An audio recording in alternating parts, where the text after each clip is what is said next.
Hey guys, it is Mr. Dave with the RayKitty Creation Workshop, and thank you for joining us here on the RayKitty Science Project. We've got some fun science we're going to do today. We're going to be working with heat. We've talked about heat a little bit in some of our previous episodes, and we're going to demonstrate a little bit and visualize a little bit of some of the things that heat can do. We've got some materials with us here today. Most of the things that I'm doing today are kind of things that you'll more watch than participate in, but there is something that if you do want to add to your RayKitty Science kit, we do have these thermoplastic beads, okay? Thermoplastic beads. Now, you can purchase those at your local craft store or online. They're very inexpensive, and there is a lot of really fun stuff you can do with those. So those are called thermoplastic beads, okay? The other materials that we will be using today are gallium, and we have our little thermal imaging camera here that we're going to be showing a little bit of what's going on as far as the heat and the heat transfer in these objects. So, as a little review, what is heat? Okay, heat is when the molecules become energized and start moving a little bit faster. Okay, if you look back through our episodes, you'll see the little model that we had of the molecules being very still when they're colder, and as they heat up, they begin to move around faster and they have more energy because heat is energy. Okay, so you can transfer heat, but you can't transfer cold. Okay, cold is actually heat moving away from something is how you cool it down. So you can transfer heat. Now, before we get too deep into some of our other stuff, I'm going to start with our little thermoplastic beads here, okay? And I'm going to get those kind of warming up. So what I have here is I have some water. Now, if you are doing these thermoplastic beads at home, make sure that you have an adult with you because you do have to use hot water. Now, you can see I'm touching this to kind of demonstrate you don't need boiling hot water, but you do need water hot enough. They recommend about 120 degrees Fahrenheit. Okay, so that's water that's hot to the touch. You don't want to spill it on you. Make sure you have an adult anytime you're using something above room temperature, anytime you have that heat, okay? So our thermoplastic beads here, they're little bitty beads, just little tiny balls of plastic. Now, they call this thermoplastic because it has a very low melting point. Okay, and we're going to demonstrate that again with our gallium in a moment here. But these little bitty beads have a very low melting point. Okay, so you can see they're just little tiny plastic beads. And what we're going to do is we're going to take those beads and we are going to pour them into our hot water.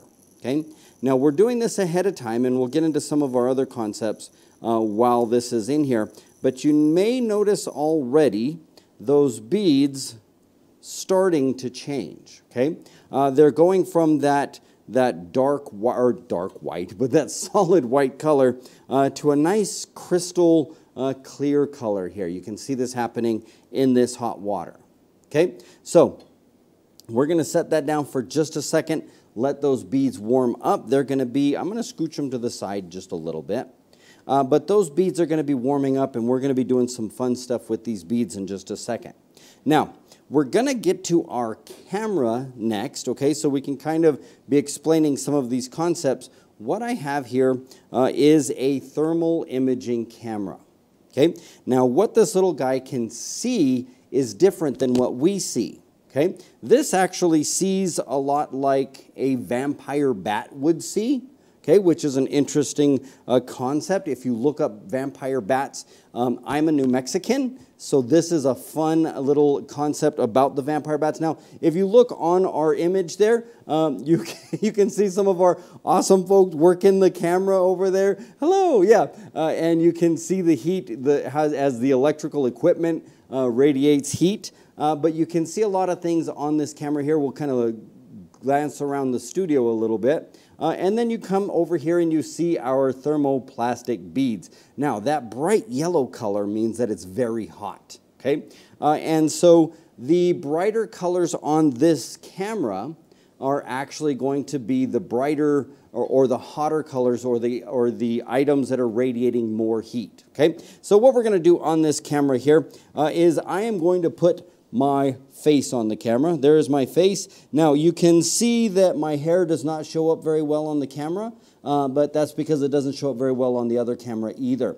But the hair on my face here, you can see is a little bit darker. Okay, so we've got that darker hair on my face. You can see around my hands there that there are darker parts on my knuckles. Now, I have some ice here, and what we're going to do, you can kind of be watching on the camera or watching what I'm doing here, but I have some ice, so I'm going to take this ice, okay? If you look on the camera and you're looking at my bald head, okay? You're looking at my bald head on the camera. Now, I put my hand on the ice, so I got my hand nice and cold, and I am going to put my hand on my head, okay? Now, when I take it off, you can see that that Mad Max handprint there on the top of my head that is nice and cold, right? So that cold from my hand is staying on my head. Now you can see that my ears here are that nice dark blue. Now when I put my hands on that ice pack and I show them to the camera, it's almost black, okay? And that is because we have a very low temperature where it had been on that ice, okay? Now, another fun thing to kind of note with your face here on this camera is that as you're looking at my face on the camera, you'll notice that my nose is cold, okay?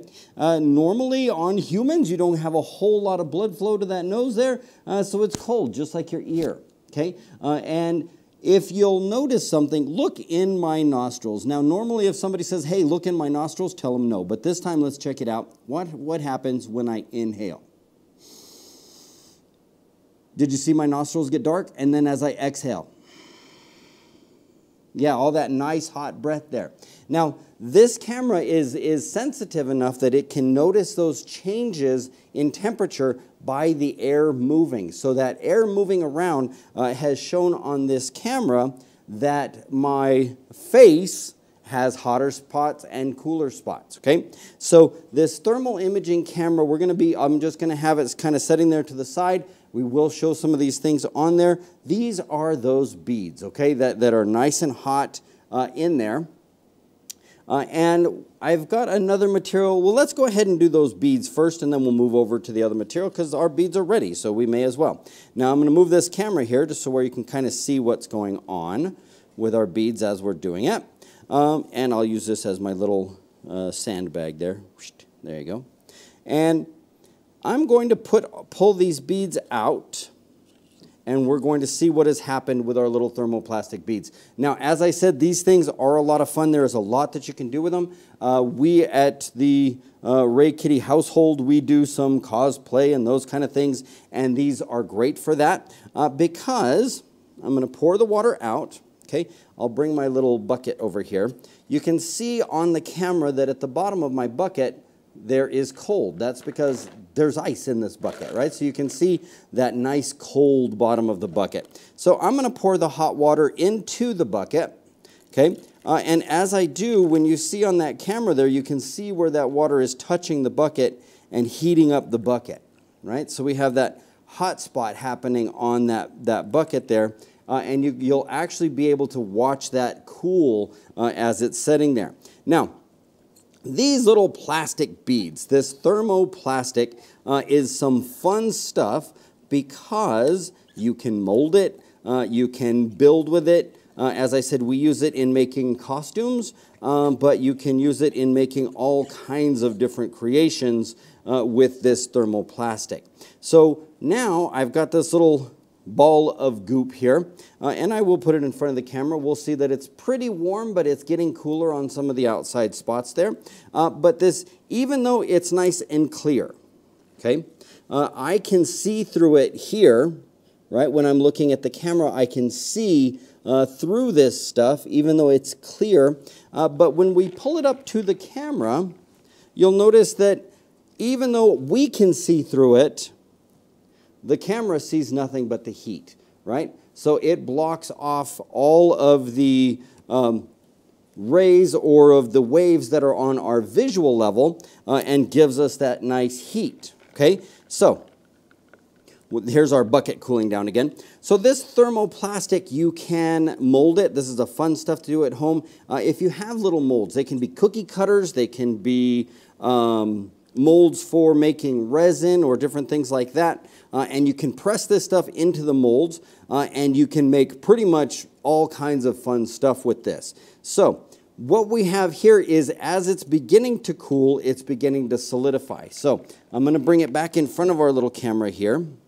And we can see as I'm stretching it out here that it is beginning to cool. Okay, it's changing from that nice bright yellow and that color is darkening into those oranges. Now, when this is cooled, when it is finally set, you do have a back to that white color, and we're seeing this here. Now, if I were to set this on our ice pack, okay, I've got our little ice pack here.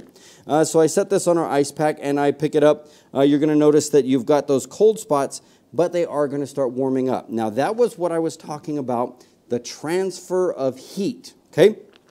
Now, this ice pack is cold, right? Because that's what it's for. Now, this is an ice pack / hot pack. But right now we're using it as an ice pack. It is frozen. But when I put this on here, it doesn't transfer the cold from our ice pack to our plastic. Okay? That's very important in thermodynamics. You can't transfer cold from one thing to another. It never happens. Okay? But what you can do is you can suck the heat out of something, right? You can move the heat from something to the ice pack. So in order for this ice to be able to cool my plastic, it actually has to absorb some of that heat. And you can see that it's absorbed a lot of that heat there. And this side here that I had on the ice pack is nice and cool. We flip it over and we have a lot of heat on that other side still. Okay? So even though we put it on that ice pack, that's why like my brain wasn't frozen when I put my cold hand on there, is because we've transferred it from the surface first, because this is not a very conductive material. Now, conductive means that it is easily, or it has an easy time transferring energy. Okay? Plastic is not very conductive. And so conductive can be electricity energy, it can be heat energy. In this case, we're using heat energy. Our plastic is not very conductive, so that's why I can have one very cold side and then one warm side. Okay? So this is our thermoplastic. Now, I should have been making something fun with it instead of smashing it on the the little ice pack there. So what I'm going to do is I'm going to take some water here. Let me show you something with the water while I have it. We've got our water here. This is my little bottle of water. You can see it's about room temperature. If you look at the walls and things, they're pretty close to that room temperature. Now, what happens when I spray a little mist? Okay. Oh, look at how it looks like everything cools down, right? We get everything starts to cool down, and that is because that mist, again, we're from New Mexico. We have those swamp coolers, we call them here, or evaporative coolers. Those evaporative coolers actually have that moisture. The moisture works just like that heat transfer we were talking about in absorbing that heat, and it cools us down. So we can use that like that in our homes to keep our houses cool. So I'm going to put some more of this water in here, and I'm going to put it back on my little heat tray over here, so I can remelt some of our plastic. So I'm going to warm this water up. Okay. Remember, anytime you are using something, in this case, I do have glass on that, but this is glass that is that can withstand those temperature changes. Okay. So if you do have something that is hot, make sure that you have a parent or somebody with you that is accustomed to those kind of things and the safety that's required there. So I'm going to take this. I will put it just halfway in here, and we'll see. We'll kind of check on that in just a few minutes. Okay? So we saw with our thermal camera what was happening there. We can see as our water is conducting, it is starting to heat that up there. Our tray is plenty warm. Now, it's not too hot, but it is warm. You can see the little hot areas on there. Okay? So what we'll do now is I am going to switch to something else that is a fun little thing to experiment with. This is something that you can find online if you are looking around. It's kind of expensive for as much as you are getting, but there is a lot of fun things you can do with it. This is actually a metal. Okay, in these little syringes, I have a metal. Okay, now it looks like maybe a liquid while it's in that syringe. This metal that's in here is called gallium. Okay, now gallium has some really fun properties, and one of them is that at room temperature, right, at about 86 degrees, gallium is a liquid. Okay, so it's actually a liquid at room temperature. Okay, so I'm going to put this at a little bit of an angle there so you can see. So what I'm going to do with this metal, this is actually a metal, is I'm going to squirt it out of my syringe. So I'm going to take my syringe and I'm actually squirting drops of this metal out, and they are rolling down my plate here, and it is liquid metal. Okay, so if you, yeah, this probably won't chase you and then stab the trunk of your car or anything like that. But this is that liquid metal, and it's safe to touch. Okay, gallium is safe to touch. If you are working with it, I do ask that when you're done, wash your hands. Okay, you're going to notice as I'm working with it, and you'll see little bitty streaks here on my tablecloth, that gallium leaves a residue behind. It's almost like another metal that you have in pencils called graphite. Ah, there you go. The graphite leaves that black stripe on there. This gallium actually leaves a little bit of that metal on your hands, and it will leave a little bit of that residue on your hand. Now, you can see it kind of rolling around in my hand. Now, this gallium is still very cold. Okay, I played with it earlier, and I was trying to get it down to a solid again, but it takes a lot to get it back down to a solid. Now, even though it melts quite easily, it takes a lot to get to a solid because it is not a very strong conductor. It's metal, right? We talked about that conductivity with plastic. Gallium is a metal, but it actually is not even as good of a conductor as lead. So as far as metals go, this gallium is not very conductive. Okay. Now, if you look on my hands, you will see lots of sparkles there. There's also water. When you are moving the gallium around, it's a lot easier to work with it if you have some water with it. So the wet parts on my hand are actually water. But then you see that little sparkle and that gray on there. I have got lots of rags here available because anytime you are playing with this gallium, you will have that residue on you. Okay, but it is relatively safe as long as you're not ingesting it. So when you're done, make sure you wash your hands. Now, to get this back down to a solid state, I would have to have it in a cold or a lower temperature for a pretty long while. I had this in my fridge for maybe an hour, and we still didn't form those crystals on it because it will form a crystalline structure before it becomes solid. If you look, you can see, if you look closely, I can't really get the angle too much there, but you may be able to look right across the top, and you'll see that it is starting to get that crystalline structure on the top of it there. Okay, it'll form crystals, and those crystals will continue on until it becomes fully solid. Okay, but as I said, that's gonna take a while with this stuff here. But when I have it here, you can see as far as cleanup, I am just wiping it off of my hands. If I were to rate this one on cleanup, I would say it's probably a 3 out of 5 as far as easy to clean up. So you do want to kind of be mindful of what you're getting it on. You see that little gray residue there.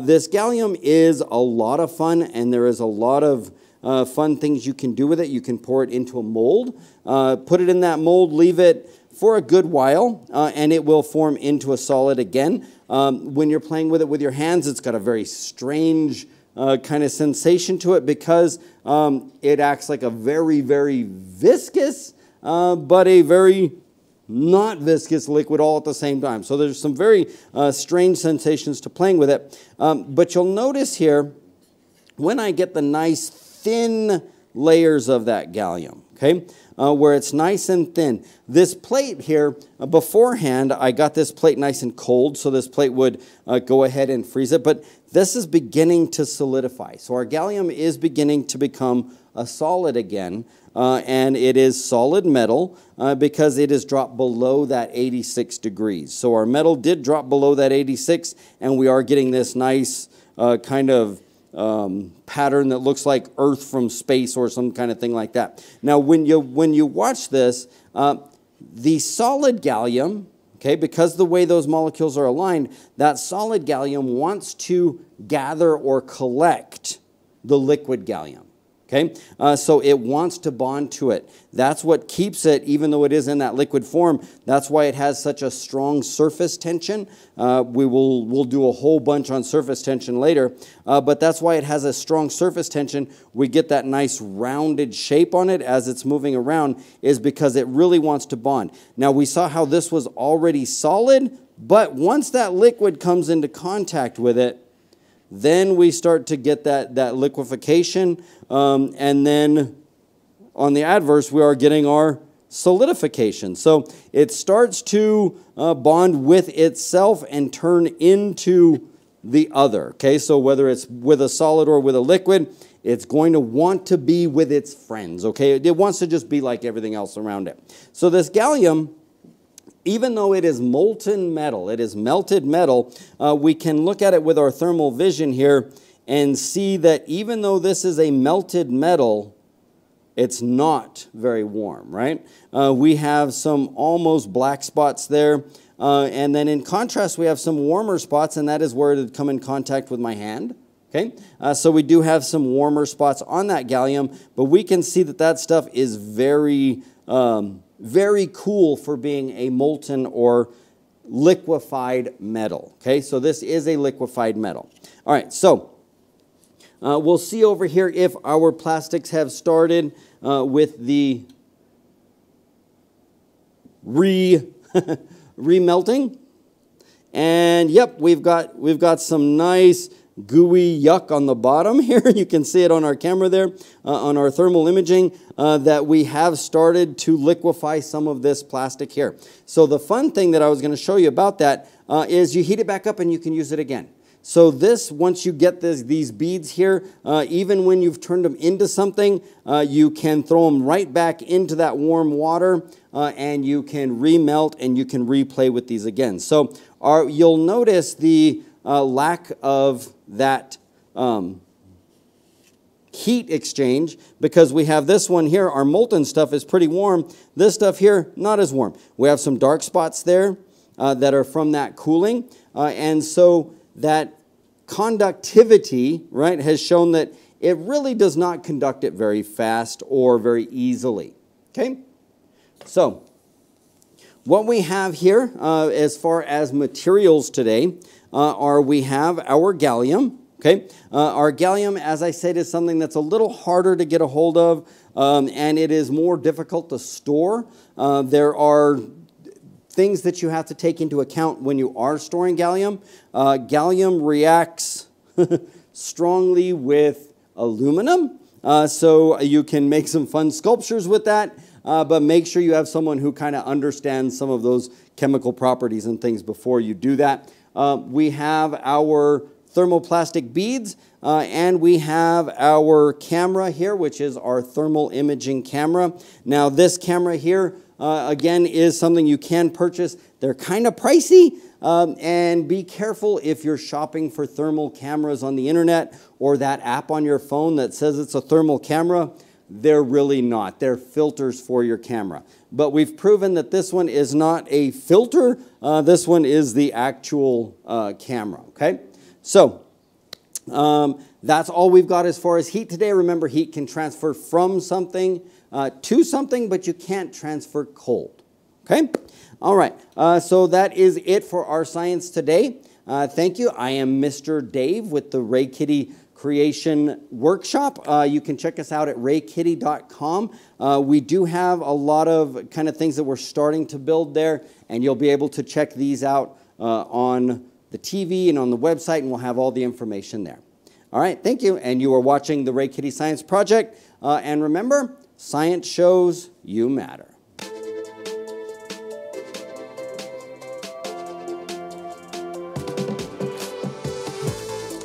lost track of time at the end. I don't know where I was at.